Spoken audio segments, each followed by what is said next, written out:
e também a testosterona produzida pelos testículos, beleza? Aqui, gente, o hipotálamo, como nós falamos, eles vai liberar tanto o hormônio liberador quanto o hormônio inibidor, né? Como, por exemplo, o hormônio liberador de tireotrofina vai estimular a secreção do hormônio tireoestimulante no hipotálamo, na hipófise, desculpa, e de prolactina.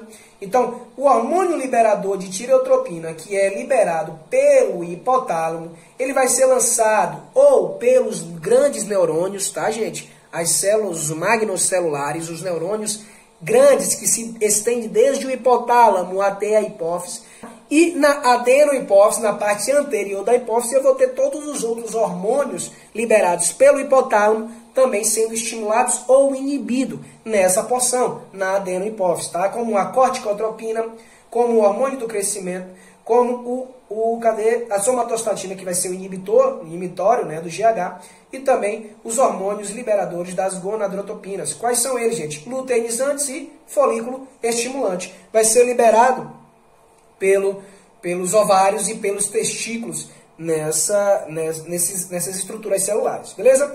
Aqui eu tenho a hipófise anterior, que é justamente a estrutura abaixo do hipotálamo e recebe a sinalização desse hipotálamo. Lembrando que nós vamos falar mais descritivamente, tá, gente? Nós vamos abordar o eixo hipotálamo-hipófise bem a fundo na próxima aula. Nós precisamos entender que esses hormônios, né, são liberados pelo hipotálamo e vai agir na hipófise, seja para liberar o hormônio do crescimento, o hormônio da tireoide, o hormônio da corticotropina, né, dos córtex da adrenal, seja para liberar a prolactina, seja para liberar o folículo estimulante ou luteinizante, que são gonadotrópicos. Hipófise posterior, nós vamos ter o ADH, a vasopressina e a ocitocina. São os dois hormônios que serão produzidos pelos neurônios da neurohipófise. Lembrando que a adenohipófise, ela armazena em vesículas esses hormônios, ao contrário da neurohipófise. Fica armazenado, fica ali esperando ser liberado nas fendas sinápticas, nos locais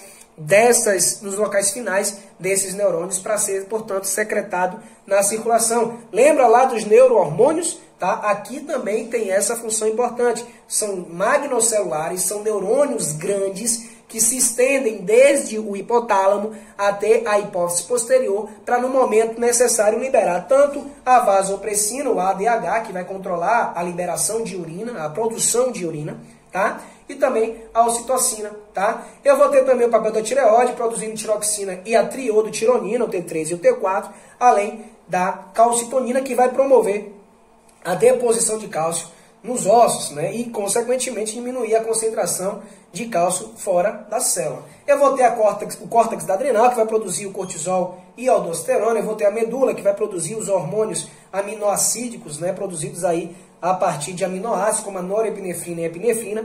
Vou ter o pâncreas produzindo a insulina e o glucagon. A paratireoide produzindo o paratomônio, importante no controle da concentração de cálcio dentro do sangue, né? E, consequentemente, controlando a liberação dos rins desse íon para o meio externo, né? Ou trazendo novamente, ou fazendo a reabsorção tubular.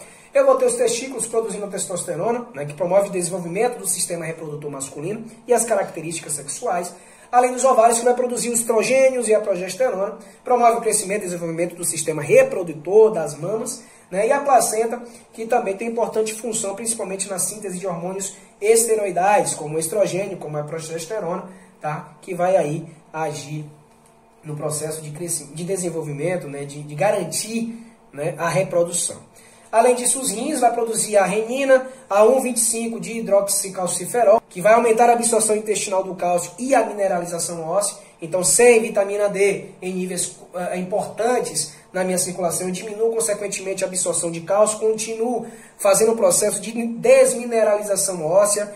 Eu vou promover ainda mais um quadro de retirada de cálcio e de fósforo do meu osso. Então, indivíduos que têm deficiência de vitamina D, principalmente pós-menopausa, gente, têm uma maior chance de desenvolver problemas ósseos, problemas ósseo-articulares. E nós vamos tratar isso mais a fundo na aula específica sobre isso, tá? Nós vamos também falar da renina, que catalisa a conversão do angiotensinogênio em angiotensina 1. O que é isso? Nós sabemos que o angiotensinogênio ele é produzido pelos pulmões, pelo fígado, né, é lançado na circulação e ele precisa sofrer a ação da angiotensina em angiotensina 1 para depois ser convertido em angiotensina 2. Eu tenho primeiro a renina, né, importante enzima presente nos rins que vai converter esse angiotensinogênio em angiotensina 1, para que depois seja alvo da enzima conversora de angiotensina para converter essa angiotensina 1 em angiotensina 2, que é a função ativa dessa estrutura importantíssima no controle da pressão arterial, da agregação plaquetária dentro do nosso vaso sanguíneo. Além disso, eu vou ter o coração, como nós falamos lá no início, gente, ó, peptídeo natriurético atrial, ou peptídeo atrial natriurético, que vai aumentar a excreção de sódio pelos rins, quando o indivíduo, quando o coração, né, quando os baroreceptores presentes nesse coração, percebe que a pressão está alta demais. Ele vai liberar esse peptídeo para que os rins liberem, excrete sódio, consequentemente excrete água, consequentemente reduz a pressão arterial. Estômago, intestino delgado vão produzir os hormônios, as substâncias que conversarão entre si ali, né? Liberado no intestino, que vai agir no estômago, liberado no intestino, que vai agir no pâncreas, liberado no intestino, que vai agir na vesícula biliar, para que ordene a função dessas estruturas, estimulando a secreção biliar, estimulando a secreção pancreática, né? Relaxando o esfíncter de Oddi para que as secreções saiam mais facilmente no intestino delgado. Enfim, estruturas finas e muito bem reguladas para a garantia da nossa vida, beleza? Os hormônios, eles são peptídicos ou proteicos, gente. Polipeptídicos ou proteicos são quando nós temos estruturas aí para mais de 200 aminoácidos, né? Relativamente estruturas, hormônios grandes, né? Nós vamos ter a produção dos esteroides, hormônios principalmente gonadotróficos, hormônios do córtex da adrenal, que são sintetizados a partir do colesterol, por isso a importância de níveis adequados de colesterol, por isso nós não demonizarmos tanto o colesterol, como chamamos aí, né, de mau colesterol, o LDL, né, porque apresenta sim importantes funções, inclusive pessoas que têm problemas na produção de hormônios esteroidais, eles consequentemente apresentam importantes repercussões na saúde e na vida desses indivíduos, tá? E também nós vamos ter os derivados dos aminoácidos, que são hormônios menores, né? Produzidos aí a partir do triptofano, produzindo a partir da histamina, né? Produzidos a partir da tirosina, como nós vamos ver mais adiante. Gente, síntese desses hormônios hidrossolúveis. Como nós falamos, nós temos os hormônios peptídicos hidrossolúveis, solúveis em água, produzidos a partir dos aminoácidos. E nós temos também os hormônios lipossolúveis. Nós vamos dar uma ênfase nessa aula aqui aos hormônios hidrossolúveis. Depois nós vamos falar dos hormônios lipossolúveis. Como nós sabemos, todo o maquinário, toda a necessidade, né, de síntese proteica dentro do nosso organismo, de síntese de estruturas para nossas células, elas são coordenadas pelo nosso código genético. A partir do momento que eu tenho uma informação genética, eu tenho um DNA, uma dupla fita, que me diz o que é que deve ser produzido, como deve ser produzido, esse DNA, ele, portanto, vai sofrer uma transcrição. Ele vai transcrever esse DNA em uma fita de RNA primário. O que é que eu tenho, gente? Eu tenho uma cópia, vamos assim dizer, do DNA apenas em uma fita. O DNA são duas fitas. Eu pego parte deste DNA, vou codificar essa parte, né, codificadora, claro, e vou ter a transcrição, retirando no segundo momento os introns. Eu retiro os introns, essa região codificadora é formada por exons e introns, né? Isso é assunto da biologia genética que nós não tratamos aqui em nenhuma aula ainda, mas que a gente pode tratar, e também a gente que ainda não tem, né, essa compreensão precisa retomar algumas aulas para entender melhor isso.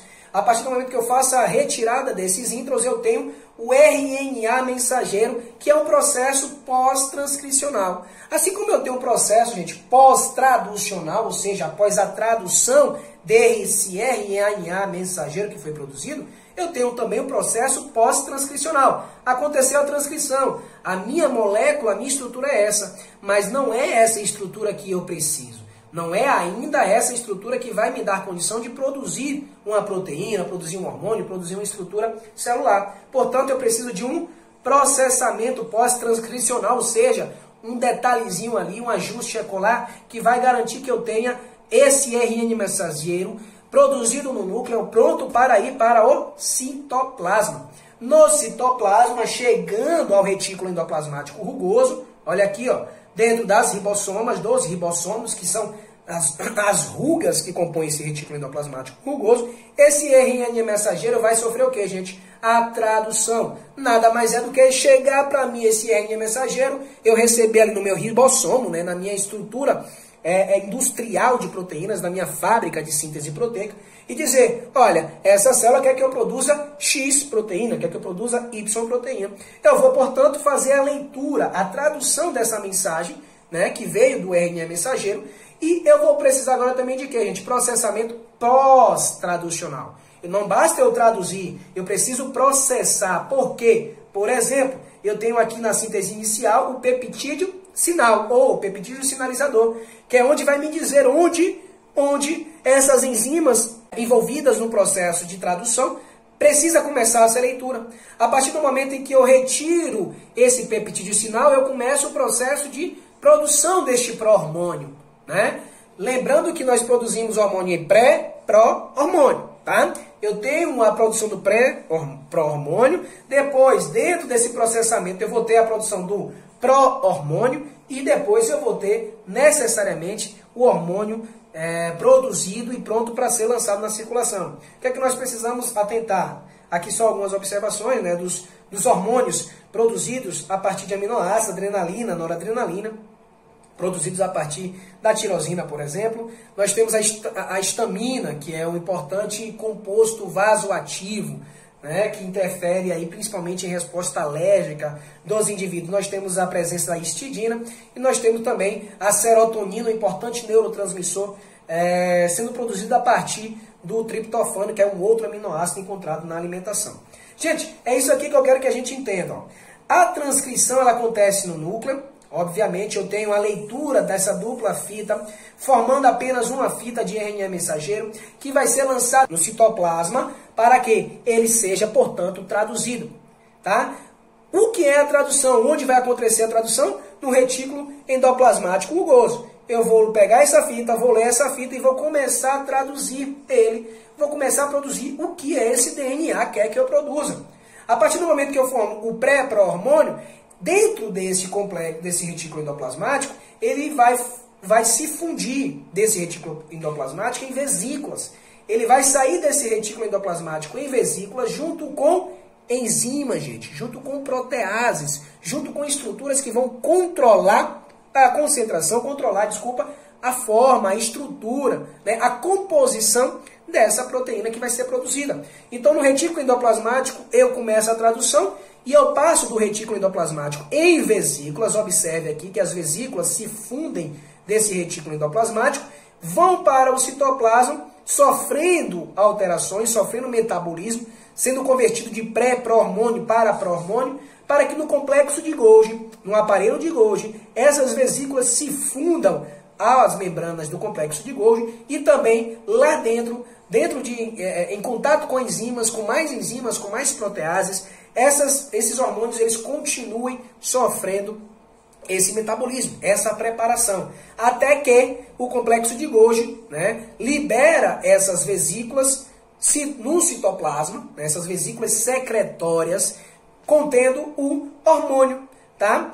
O hormônio aqui ele pode estar ainda também em pró-hormônio, tá? E durante esse processo, até ser liberado, ele vai ser clivado, ele vai ser retirado essa porção de pré, né, do hormônio propriamente dito. Então, ao passo que eu vou saindo de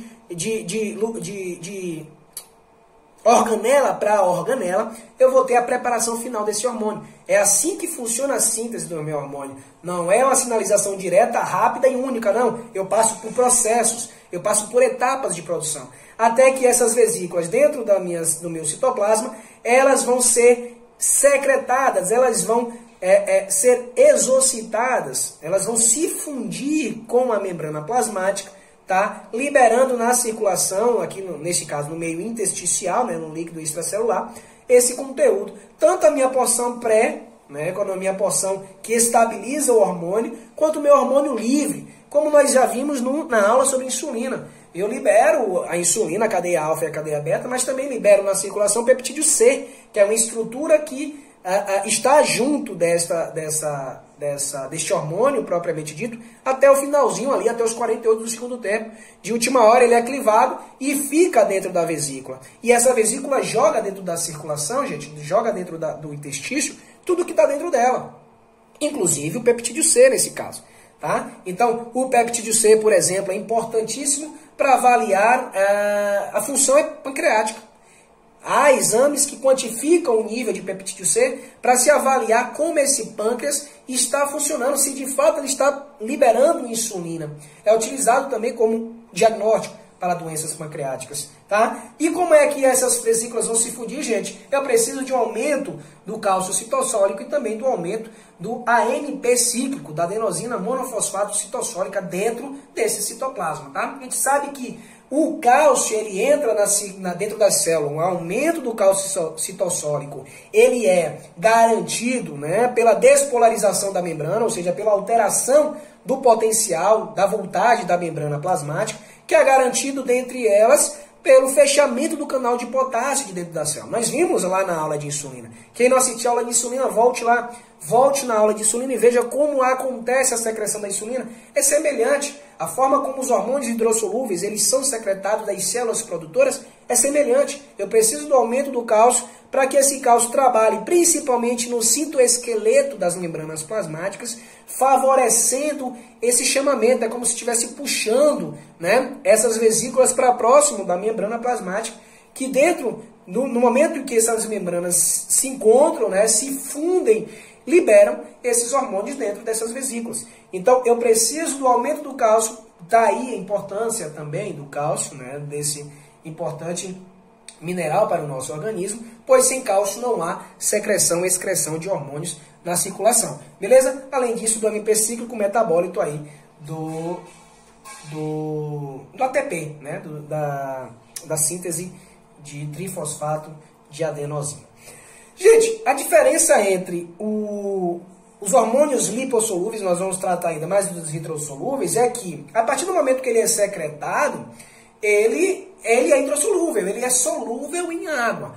Né? A exceção, por exemplo, do hormônio da tireoide, que é carregado por proteínas, mesmo sendo hidrossolúvel, ele é carregado por uma proteína específica do hormônio da tireoide. A maioria dos hormônios eles vão se solubilizar, eles vão ser carregados livres na circulação e, ao contrário do hormônio lipossolúvel, eles precisam se ligar a receptores dentro da célula, na membrana plasmática. Gente, o hormônio hidrossolúvel, ele é solúvel em água, ele não é solúvel em meio lipídico. Então, como é que ele vai atravessar a membrana plasmática, que é uma estrutura de bicamada lipídica, né, que tem a sua porção hidrofílica, mas também que tem a sua porção hidrofóbica, que impede a passagem de substâncias hidrossolúveis de forma livre, de forma espontânea, de forma natural. Eu preciso, portanto, de receptores. Esses hormônios hidrossolúveis, portanto, eles não vão entrar direto na célula, né, e desempenhar a sua ação. Eles precisam se ligar a receptores nessa célula, na membrana celular, para que a partir disso eu ative mecanismos de modificação interna. Eu vou, por exemplo, a partir do momento em que um hormônio se liga a um receptor, eu vou ter as cascatas de resposta, né? Primeiro mensageiro, segundo mensageiro, eu vou ter enzimas, por exemplo, a quinase, que vai promover a fosforilação nas porções internas desses receptores, como acontece na insulina, né? Acontece a ligação do hormônio com o receptor, tem uma fosforilação da porção tirosina desse hormônio, que promove, portanto, as respostas metabólicas, as respostas celulares necessárias para externalizar os receptores de glicose para receber glicose, neste caso. Né? Assim como funciona para os outros hormônios e suas respectivas funções. Beleza? E aqui só para a gente finalizar esse primeiro momento, essa primeira parte da nossa aula, nós vamos ter as proteínas carreadoras, aqui nesse caso, por exemplo, é um hormônio esteroide, porque é um hormônio lipofílico, né, hidrofóbico, ele não se comunica com a água, ele não vai estar livre. Né? É importante lembrar sempre do óleo e da água. O óleo não vai estar sozinho, dissolvido na água, ele sempre vai formar gotículas, ele precisa ser carregado, né? É assim o hormônio esteroidal. Ele vai sair dos vasos sanguíneos, né? Vai se ligar aqui ao endotélio, vai ser transferido dos vasos sanguíneos para o terceiro espaço, né? Para o intestício, e em seguida, a partir dos receptores, ele vai ser internalizado. O que é que eu tenho aqui, gente? O hormônio esteroidal, ao contrário do hormônio hidrofílico, né, proteico, ele não necessariamente precisa de receptor na célula, tá? Aqui tem aqui, ó, receptor na camada, né, superfície celular. Esse hormônio esteroidal, como essa imagem mostra, ele pode se fundir na célula, já que ele é de composição semelhante à membrana plasmática. Então ele se funde dentro da célula, se liga ao receptor citoplasmático, para que esse receptor seja um sinalizador, um carreador, para levar até o núcleo, onde esse núcleo vai interpretar a mensagem que aquele hormônio quer dizer. Então ele pode entrar tanto por carreador, e como nós já dissemos, ele tem uma estrutura hidrofóbica, ele também pode, né, com toda a licença ali, entrar no núcleo e desempenhar a sua função. Lembrando que esses receptores, eles são desligados deste hormônio, né, para que volte a desempenhar a sua função. Eu tenho aí os receptores que voltam para a membrana plasmática, e o hormônio vai ser interpretado, vai ser traduzido e vai desempenhar ali a sua resposta dentro da célula, por todo aquele mecanismo que nós já falamos. O hormônio saiu do sangue, entrou na célula, foi para o núcleo, mandou sua mensagem e começa o processo de transcrição e tradução dessas informações para a síntese da nova proteína, beleza? E aí vai ser colocado dentro de vesículas, como nós já falamos, vai sofrendo alterações, hidrólises, ajuste das proteases de lisoenzimas também presentes, para que possa ser liberado novamente essa resposta na circulação. Beleza, gente? Tive que falar muito rápido, a aula é muito grande, nem chegamos nos hormônios lipossolúveis ainda, nem chegamos nos hormônios propriamente ditos e suas ações. Então fiquem atentos que nós vamos lançar aula aí durante toda a semana. Nós temos muita coisa para discutir e tenho certeza que nós vamos aprender bastante juntos. Fiquem atentos, se ligue, se não segue nosso canal, ative o sininho, se inscreva no nosso canal, mande para a galera aí, para que a gente possa difundir ao máximo os nossos conhecimentos e construir coletivamente, né, esse conhecimento sobre, neste caso, né, os mecanismos de ação, os hormônios, o sistema endócrino, o sistema neuroendócrino. Beleza? Essa é a primeira parte. Já já nós temos aí a segunda aula. Forte abraço!